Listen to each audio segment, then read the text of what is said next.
Publisher ಅಂದ್ರೆ a device that keeps transmitting data.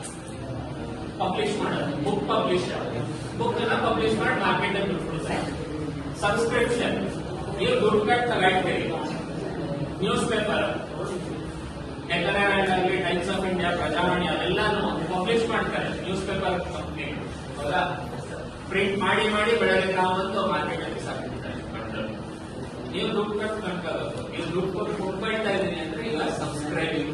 Subscribing ಅಂದ್ರೆ ನಿಮ್ಗೆ ಆ ಇನ್ಫಾರ್ಮೇಶನ್ ಬೇಕಿದೆ, ಆ ಕಾನ್ಸೆಪ್ಟ್. ಪಬ್ಲಿಷಿಂಗ್ ಅಂದ್ರೆ ಸಮಥಿಂಗ್ ವಿಚ್ ಟ್ರಾನ್ಸ್ಮಿಟ್ಸ್. ನನ್ನ ಹತ್ರ ಈ ಡೇಟಾ ಇದೆ, ನಾನು ಕಳಿಸ್ತಾ ಇರ್ತೀನಿ, ಬೇಕಾಗಿರೋರು ಅದನ್ನ ತಗೊಳ್ಳಿ. ಯಾವ ತರ? ಸಬ್ಸ್ಕ್ರೈಬ್ ಮಾಡ್ತಾರೆ. ಕ್ಲಿಯರ್? ರಾಸ್ ಕಾನ್ಸೆಪ್ಟ್ ಅದು.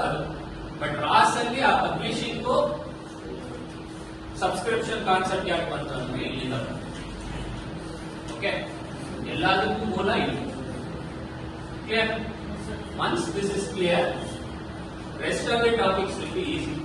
ಯಾಕಂದ್ರೆ ಈ ಕಮ್ಯುನಿಕೇಶನ್ ಆಗೋಯ್ತು ಅಂದ್ರೆ ನಿಮ್ಮ ಪ್ರೊಡಕ್ಷನ್ ಲೈನ್ ರನ್ ಆಗ್ತಾ ಹೋಗುತ್ತೆ. ಕಮ್ಯುನಿಕೇಶನ್ ಆಗಿಲ್ಲ ಅಂದ್ರೆ ನೀವು ಏನೇ ಮಾಡಿದ್ರು ಪ್ರೊಡಕ್ಷನ್ ಆಗಲಿ ಆಟೋಮೇಶನ್ ಆಗಲಿ ಆಗೋದಕ್ಕೆ ಸಾಧ್ಯ ಇಲ್ಲ. ಮ್ಯಾನ್ಯಲಿ ಮಾಡ್ಕೋಬಹುದು.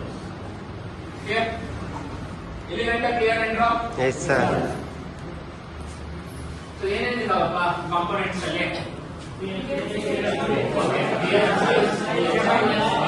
ನಂದು ಬರೀ ಕೇಳಿ, ಎಲ್ಲರದ್ದು ಬರೀ ಇಲ್ಲ. PLCs ಯಾಕೆ ಬೇಕು?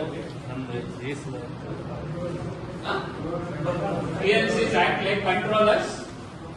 They decide how the process has to flow. Correct? ಸರಿ ಸರ್, PLC ಏನೋ ಒಂದಾಯ್ತು, ರನ್ ಆಯ್ತು, ಮಾಡ್ಕೊಂಡೆ. HMI ಏನು ಬೇಕು? Human machine interface. ಯಾಕೆ? ಮನುಷ್ಯ ಮಷೀನ್ ಜೊತೆ ಯಾಕೆ ಇಂಟರ್ಫೇಸ್ ಮಾಡಬೇಕು? ಯಾಕೆ ಕೈ ಜೋಡಿಸ್ಬೇಕು?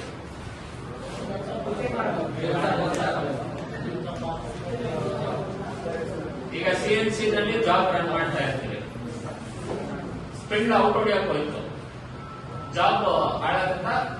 ಚೆನ್ನಾಗಿರುತ್ತೆ. ಹಾಳಾಗತ್ತೆ ಅಂತ ಏನ್ ಮಾಡ್ತೀರಿ? ಎಮರ್ಜೆನ್ಸಿ ಹೊಡಿತೀವಿ. But emergency is nothing but your HMI. Human machine ಜೊತೆ ಇಂಟ್ರಾಕ್ಟ್ ಆಗುತ್ತೆ. ಎಲ್ಲದಕ್ಕೂ ನಾನು ಮೌಸ್ ಹಿಡ್ಕೊಂಡು ಸ್ಟಾರ್ಟ್ ಕೊಡ್ಲಿಕ್ಕೆ ಆಗಲ್ಲ.